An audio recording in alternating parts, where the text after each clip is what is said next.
किसी गांव में लखन नाम का एक गरीब कुम्हार अपनी पत्नी सरला और बेटी के साथ रहता था।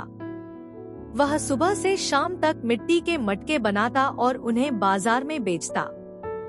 मटके ले लो मटके, रंग बिरंगे और शुद्ध मिट्टी से बने मटके, यही उसकी पुकार होती। लेकिन उसकी कमाई इतनी नहीं थी कि घर का खर्च अच्छे से चल सके। उसकी पत्नी सरला हमेशा उससे नाराज रहती और ताने मारती, दिन भर मेहनत करते हो लेकिन आमदनी से कुछ नहीं होता। हमारी बेटी बड़ी हो रही है, उसका क्या होगा। लखन हर रोज बाजार में घूम घूम कर मटके बेचता, लेकिन बिक्री बहुत कम होती। एक दिन सरला की बातें उसे गहराई से छू जाती हैं और वह सोचता है कि उसे अपनी बेटी के भविष्य के लिए कुछ करना चाहिए।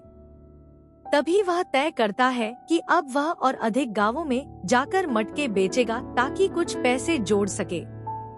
अगले दिन से वह गांव-गांव घूमकर मटके बेचने लगता है। लेकिन एक दिन एक नए गांव के बाजार में जब वह मटके बेच रहा होता है तो कुछ लोग उससे झगड़ा करते हैं और जबरन उसे वहां से भगा देते हैं। लखन बहुत निराश होता है और दर्द से कराहते हुए दूर एक पेड़ के नीचे बैठ जाता है।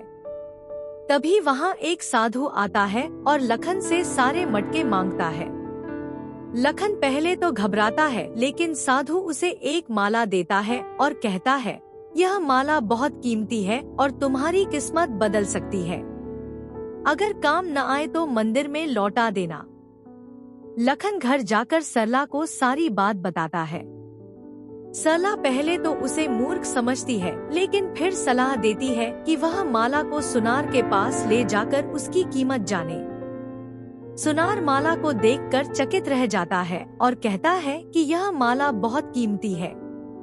वह लखन को 500 रुपए देने को तैयार हो जाता है और लखन बिना ज्यादा सोचे वह माला बेच देता है।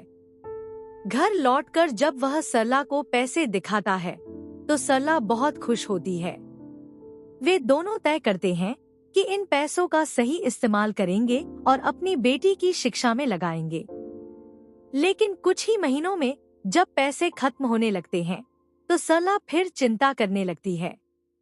लखन तय करता है कि वह फिर से मटके बेचने का काम शुरू करेगा, लेकिन इस बार वह पहले से ज्यादा सोच समझकर काम करेगा।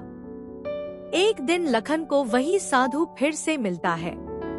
वह पूछता है कि माला से क्या फायदा हुआ। जब लखन बताता है कि उसने माला बेच दी तो साधु गुस्सा हो जाता है और बताता है कि वह माला चमत्कारी थी और उसकी वजह से कोई भी काम सफल हो सकता था। यह सुनकर लखन दुखी हो जाता है और फिर से सुनार के पास जाता है। वह देखता है कि जहां पहले एक छोटी सी दुकान थी, अब वहां एक बड़ा शोरूम बन गया है। सुनार बताता है कि उसी माला की वजह से उसे बड़ा कॉन्ट्रैक्ट मिला और उसने खूब तरक्की की। लखन उससे माला लौटाने की गुहार करता है, लेकिन सुनार मना कर देता है। हालांकि वह लखन की ईमानदारी से प्रभावित होकर उसे अपने शोरूम में नौकरी देने को तैयार हो जाता है। लखन घर जाकर सरला को सब कुछ बताता है। सरला उसे समझाती है कि अब जो हो गया उसे भूल जाना चाहिए। उनके पास अभी भी कुछ पैसे हैं जिससे वे अपनी बेटी की पढ़ाई जारी रख सकते हैं। लखन अब ठान लेता है कि वह मेहनत से काम करेगा और अपनी पत्नी बेटी को बेहतर जीवन देने की कोशिश करेगा। इस प्रकार एक गरीब कुम्हार की साधारण सी जिंदगी में साधु की दी हुई माला ने एक बड़ा मोड़ ला दिया। भले ही वह उसका पूरा लाभ नहीं उठा पाया हो, लेकिन उसकी मेहनत और सीख ने अंततः उसे रास्ता दिखा दिया।